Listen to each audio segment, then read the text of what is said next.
السلام عليكم ورحمة الله. إذا غادي نتناولوا في هذه الفقرة هذه الرد أو لا رياكسيون ديال الاتحاد الأوروبي على قرار قطع إمداد الغاز عن طريق أنبوب مغرب أوروب. كما أننا غادي نشوفوا بعض كيلكو رياكسيون ديال الاتحاد الأوروبي أو ديال لي ديبوتي أوروبيان على هذه التحركات الأخيرة ديال الجزائر. إذا جاء الرد قويا وفيه الكثير من الغضب والسخط، حيث عبر الكثير من النواب الأوروبيين عن رفضهم التام باش تستعمل الجزائر الغاز لابتزاز أوروبا عن طريق قطع إمداد الغاز عن أنبوب اللي كيدوز على المغرب، واللي عنده une très grande capacité à savoir une capacité de 13,5 milliards de cubes.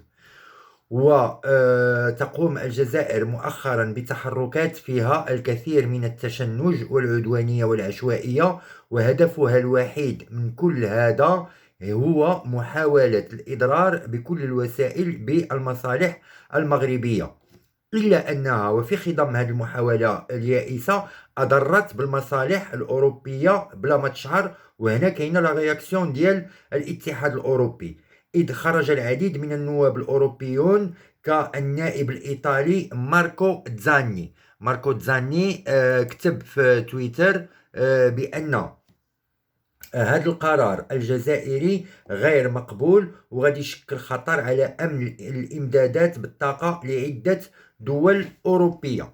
إذا وغادي تكتب الصحافة الإيطالية غادي تكتب بأن الجزائر وفي بحثها اليائس عن عدو خارجي لصرف الأنظار عن مشاكلها الداخلية وأزمتها الخطيرة قطعت الغاز عن المغرب، إلا أنها خلفت متاعب خطيرة لإسبانيا.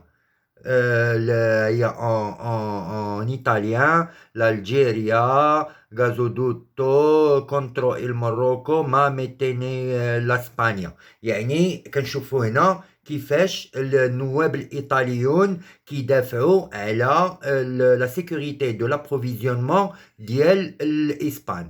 بيان سور هاد القضيه، هاد الطريقه ديال التفاوض ولا الطريقه ديال الاتحاد الاوروبي، شفنا كيفاش الوزراء الاسبان كيجيو بواحد الطريقه باش يضغطوا على الجزائر، وشفنا كيفاش النواب الايطاليون كيعليو ولا كي اوغمونت لو طون. بيان سور هاد الطريقه هادي ما تفهمش الجزائر ديرها ولا تدافع على المصالح ديال المغرب في خضم ولا في نطاق واحد المجموع ان جروبمون ديال المغرب العربي ولا شي حاجه من هذا القبيل.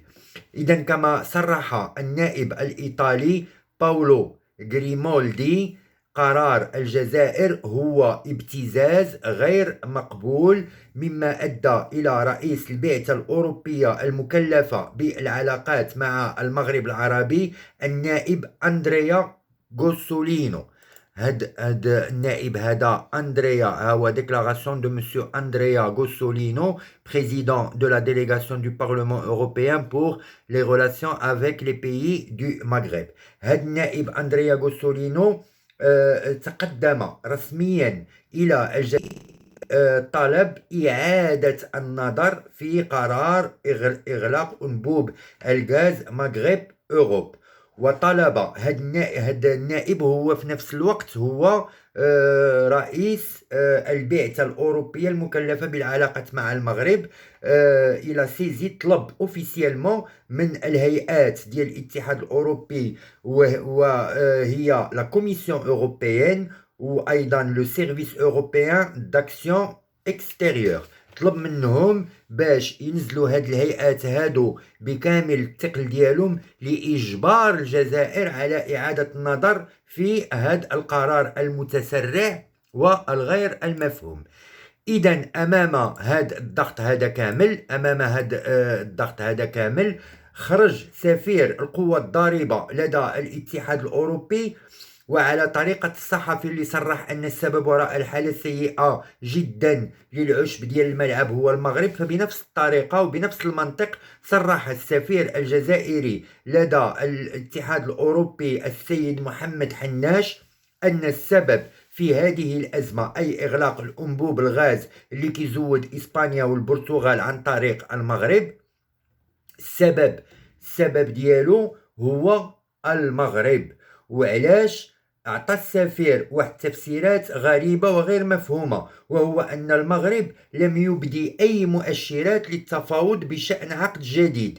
إذا فالسفير ديال القوى الضاربة ما قدرش يعطي الأسباب الحقيقية وراء إغلاق هذا الأنبوب، وهي أن القوى الضاربة بغات تعاقب المغرب وتقطع عليه الغاز، ومشات جابت صور ديال اللبنانيين دايرين الصف باش يعمروا القنينة الغاز، وعطات هاد الصور هادو القنوات ديال الجزائر، القنوات ديال الجزائر تدمر والجزائر تقصف، باش تنشرها، باش الجزائريين اللي كيديروا الصف على الزيت والعدس والسكر ملين يشوفوا المغاربه، هما في الحقيقه ماشي مغاربه، هما لبنانيين، ملين يشوفوا المغاربه كيديروا الصف على قنينه الغاز غادي يفرحوا وما غيرجعوش للحراك، وغادي يقولوا حنا القوى الضاربه قدرنا نضربوا المغرب.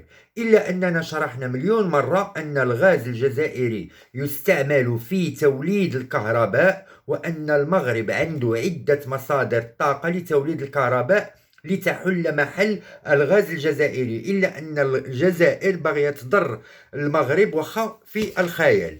إذا هاد السفير الجزائري ما قدرش يعطي الأسباب الحقيقية لإغلاق الأنبوب، الأسباب اللي كيعطيوها الجزائريين، لان الاوروبيين ما غيفهموهاش، ما غيفهموش هذا النوع ديال الاسباب وهذا النوع ديال الافكار اللي كيفهمها غير الشعب الجزائري. فاختار السفير الجزائري اذا باش يكذب، لان قرار القطع اتخذوا شنقريحه منذ مده طويله، وصادق عليه تبون بقرار وببيان وبتصريح خرجته الرئاسة، وفيها أنها أعطت الأوامر بإغلاق الأنبوب بسبب الأعمال العدائية للمغرب.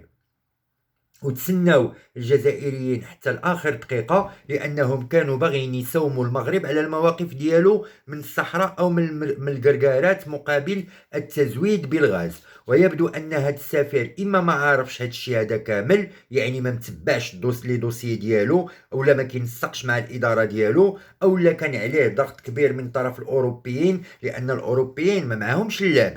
أوروبيين ما تقولهمش حنا قوة ضاربة وتقول لهم الصهاينة والمغرب والعدائيه وداك الشيء هذا كامل. الاوروبيين ما كيفهموا فيها والو. الاوروبيين غادي يمشيو لك ديريكتومون، يا اما العقوبات اقتصاديه يا اما العقوبات سياسيه. اذا هذا السفير هذا قرر ان انزاع المصداقيه على المسؤول اللي ما عنده قيمه، واللي هو في الحقيقه تبو، لان هذا المسؤول هذا ما يقدرش يتخذ شي قرار ولا يقول شي حاجه ضد العسكر.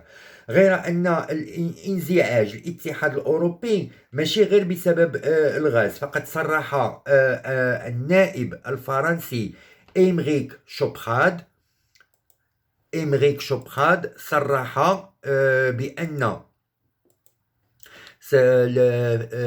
pour Émeric Choprade, Alger est un facteur d'instabilité pour le Maghreb et la Méditerranée. صرح إمريك شوبارد بأن الجزائر هي عامل لعدم الاستقرار في المغرب العربي والمتوسط، إلا أن la réaction la plus dure ou la réaction la plus importante هي ديال النائبة الفرنسية فرانس جامي عن حزب لو راسومبلومون ناسيونال، إذ جاءت هذه النائبة الفرنسية بتصريح قوي جدا يلخص في الحقيقة ما وصلت إليه العلاقات بين الاتحاد الأوروبي والمغرب والجزائر في ظل هذه العلاقات المتوترة. فقد أكدت النائبة أن إلغاء اتفاقيات الصيد البحري والفلاحة بين المغرب والاتحاد الأوروبي بسبب أن البوليزاريو عندها نزعة انفصالية هو قرار غير معقول. وأكدت النائبة أن المحكمة الأوروبية ليست هيئة قضائية أممية، وماشي الدور ديالها باش تبت في نزاعات بحال هكذا، كما أنها بهذا القرار هذا فهي تلحق بالغ الأذى بالسيادة ديال الدول، ويعني هنا بالسيادة ديال المغرب، كما أنها تلحق الضرر والأذى بمصالح الدول الأعضاء.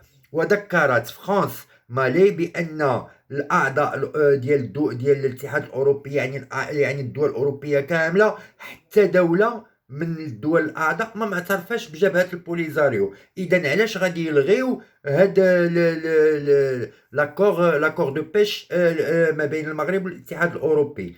وذكرت النائبه ايضا ان جبهه البوليساريو تتحرش بالمغرب، وأن جبهة البوليساريو تتقدم لأي هيئة في العالم بوغ أغسولي لو ماروك، وأن المحكمة الأوروبية كان خصها تصرح بعدم الاختصاص.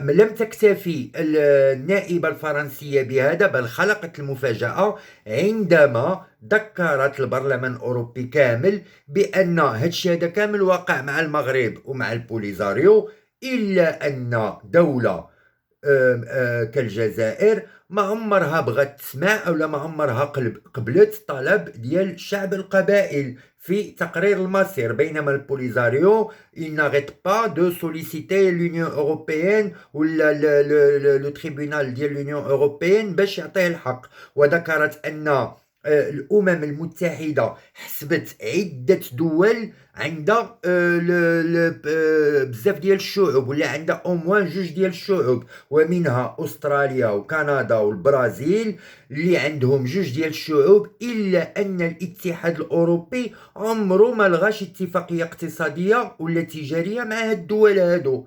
وهنا كنشوفوا بأن البرلمان الأوروبي كاين فيه نواب كيون دو بون سانس، كاين نواب بعقلهم ونواب جوست كيمشيو مع الحق. ويبدو أن الاتحاد الأوروبي ولا البرلمان الأوروبي ولا السياسيين في أوروبا اون جينيرال هاد التحركات ديال الجزائر العدوانية والمعيقة طلعت لهم في راسهم. وبالنسبة لهذه المواقف، هذه هي المواقف بحال هكذا اللي هضر عليها صاحب الجلالة في الخطاب ديالو ديال المسيرة الخضراء. هو هضر على بأن الدول الأوروبية خصها تكون عندها مواقف صريحة، وخصها تكون عندها واحد شوية ديال الجرأة في التعامل ديالها مع السيادة ديال المغرب، كما طلبت هاد البرلمانية الأوروبية. لأن هاد لو دوبل جو ولا هاد المواقف الغامضة كما صرح بها صاحب الجلالة، راه هاد المواقف الغامضة راه ما كتخدم لا المصالح ديال المغرب العربي لا المصالح ديال أوروبا. سي لا سيتوياسيون ديجينير في المغرب العربي. ولنا عودة لهذا الموضوع إن شاء الله، لأن فيه بزاف ديال الجديد. والسلام عليكم ورحمة الله تعالى وبركاته.